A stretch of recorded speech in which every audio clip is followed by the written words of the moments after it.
No, he's come up with a book of trash. That's all that is the book of trash. Lies, lies, and more lies, and lies on top of The lies. Queen of Soul didn't dish out grudges easily, but when she did, the world paid attention. Imagine the scenario: the wings of a full opera house, the tension thick in the air. Aretha Franklin waited in her dressing room, quiet, queenly, immovable, with a composure that chilled all those around her. She shut her makeup box and uttered words that would resound throughout the corridors of show business. "If he sings tonight, I walk." Such was the authority of Aretha. She did not require a platform to dominate a room.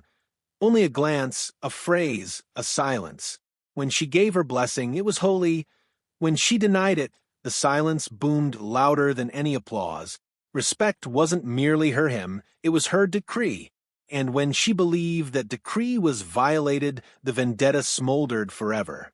This is the tale of the 7 greatest artists Aretha Franklin battled, feuded with, or simply despised. Each feud says less about pettiness and more about the unyielding code in which she lived her life, protected her legacy, and defended her throne. 1. Beyoncé, the crown dispute. In 2008, a single phrase ignited one of music's most surprising feuds. It wasn't hissed in the wings, nor disseminated by tabloid rumor. It was broadcast live, in front of millions on the Grammy Awards. Beyoncé, looking glamorous and in charge, approached the microphone to introduce the legend Tina Turner. With a big, sunny smile, she announced, "Tina, the Queen." The crowd erupted in applause, but somewhere in the nation, another queen sat in silence. Aretha Franklin.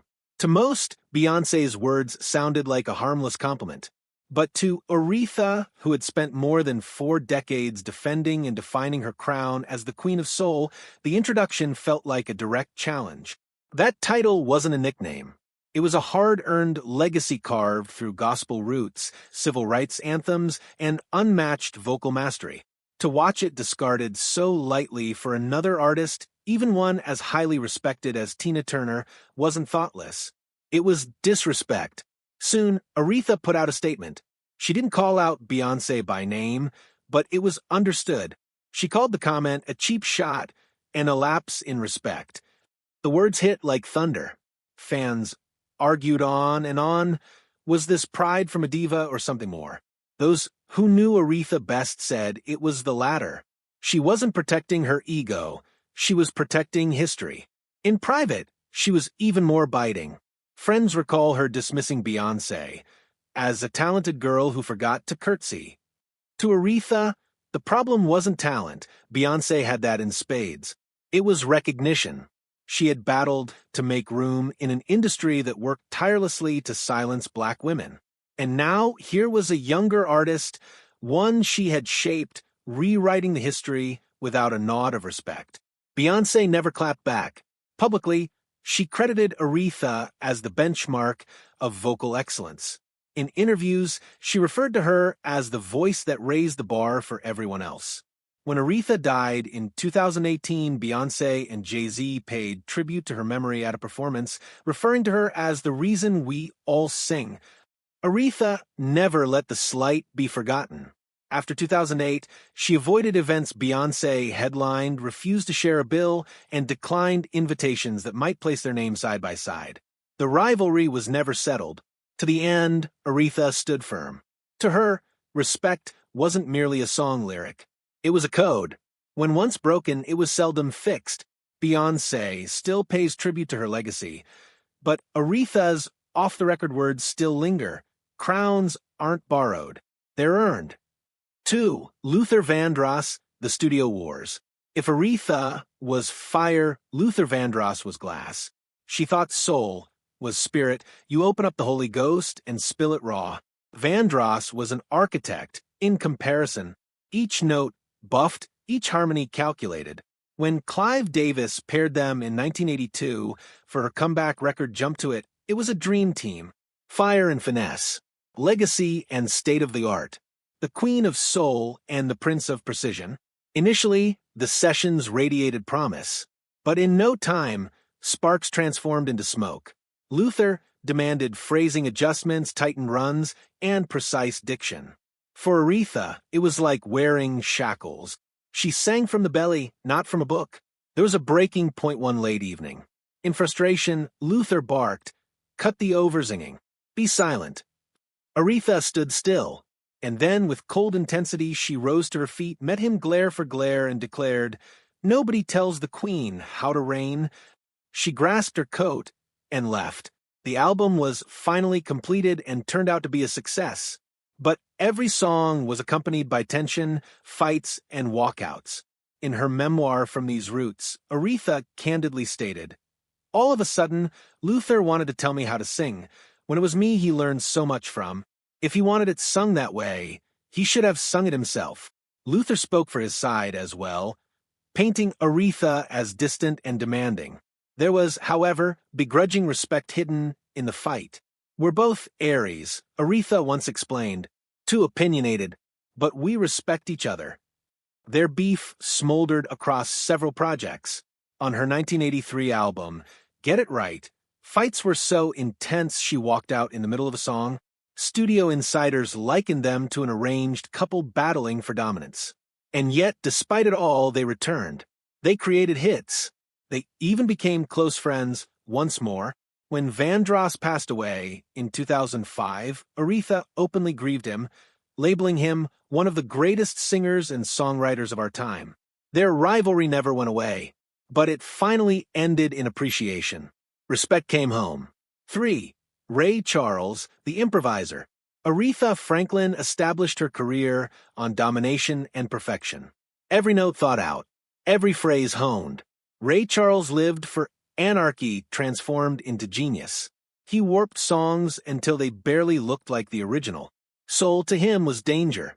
When they were paired for a television duet in the mid-1970s, fans were ready for fireworks. Rehearsals were no problem. They joked, told anecdotes, and sang easily together. But when the cameras started, Charles deviated, stretching out bridges, adding ornaments, twisting rhythms. It seemed spontaneous to onlookers. It was sabotage to Aretha. Off mic, Charles chuckled to producers, "She's terrific but not quick-witted." That one sentence cut deeper than any musical conflict. Aretha had made her fortune on control and composure in the face of pressure. To be ridiculed by someone she respected was inexcusable. After that day, she never would give him a stage to share. Ever. Not on tour, not in private rehearsals. Ray Charles, always the mastermind, never spoke of it. Friends reported that he didn't even realize he'd left an open wound behind. But Aretha never forgot. The tension between them became legendary, an icy silence present whenever they shared a space. It wasn't just about one flubbed show for her. It was about betrayal, and she nursed that wound for life. For Keith Richards, the dismissal. If there's anything that fueled Aretha Franklin more than competition, it was disregard. Legacy to her was holy. So when Rolling Stones guitarist Keith Richards offhandedly stated in a 2007 interview, "Soul died with Otis Redding." Aretha's still around, but it's not the same. It wasn't arrogant. It was erasure. For decades of artistry shrugged away, Aretha shot back with poise and venom. Some people think loud guitars are depth. Bless his heart. The line was memorable, but in private she seethed. "He sat in the front row. While I built this," she vented. "He knows better." Richards never explained, never apologized. That was Keith, gritting, irresponsible wild. To Aretha, his silence made the insult greater. She barred reference to the Stones from her life. Turned down offers to co-headline. Spurned tributes to him. He was a ghost. Legacy, she said to a friend, is blood. It's sacrifice. I won't let anyone write mine away. The feud never resolved. Richards might have felt he was making a throwaway comment. But to Aretha, it was betrayal from a fellow artist who understood her value. Once you lost her respect, there was no turning back.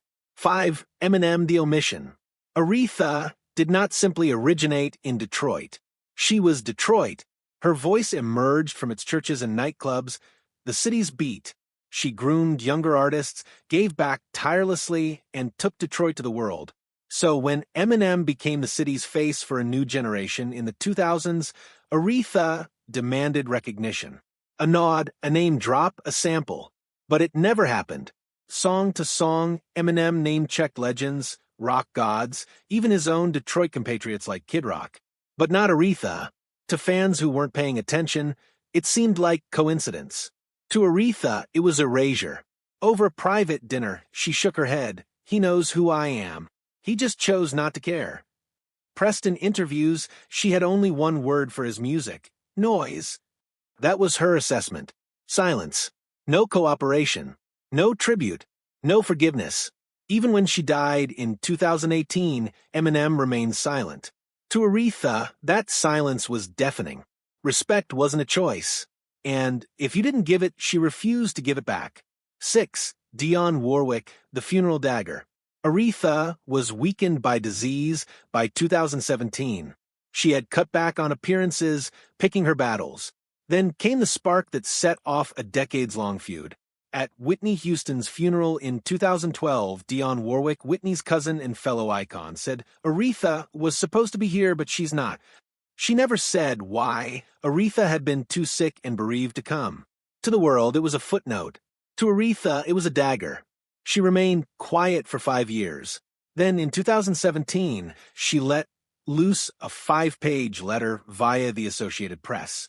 It was searing, calling Warwick a liar and using grief as a means to manipulate gossip. She concluded coldly, Dionne knows what she did. Their feud traced back to the 1960s when Aretha covered a #1 version of Warwick's hit, I Say a Little Prayer. Some took it as respect, others as superiority. Over the decades, their lives intertwined under Clive Davis's umbrella, and Whitney Houston became a generational singer linked to Warwick's lineage. Tensions never completely dissipated. Warwick's reaction to the 2017 letter was relaxed and dismissive. She's feisty. That's Aretha. But for Aretha, it was over. We've never been friends, she conceded, and I don't think Dionne has ever liked me. The feud never recovered. As Aretha died, Warwick sent condolences, but the frosty distance was still imprinted in history. Two legends tied by heritage, torn apart by distrust. 7. Billy Joel, the rehearsal that ended everything. There is probably no name more astonishing to find on Aretha's list than Billy Joel. Both were giants. Both respected musical tradition. On paper, they were meant to get along. In the early 2000s, a co-headlining concert was offered the Queen of Soul and the Piano Man. Aretha consented to rehearsal. She respected Joel's composing and anticipated deference. Instead, she encountered easy condescension. His wit, engaging in front of an audience, came off as patronizing in rehearsal. At intermission, he allegedly laughed. Come on, loosen up, take a shot of whiskey, and lighten the mood. Aretha, who never drank, was outraged. Tact and dignity were her weapons, not booze. She closed her book, gathered her belongings, and departed. No yelling, only quiet, and in the opinion of witnesses, the slamming shut of a piano top that spoke volumes.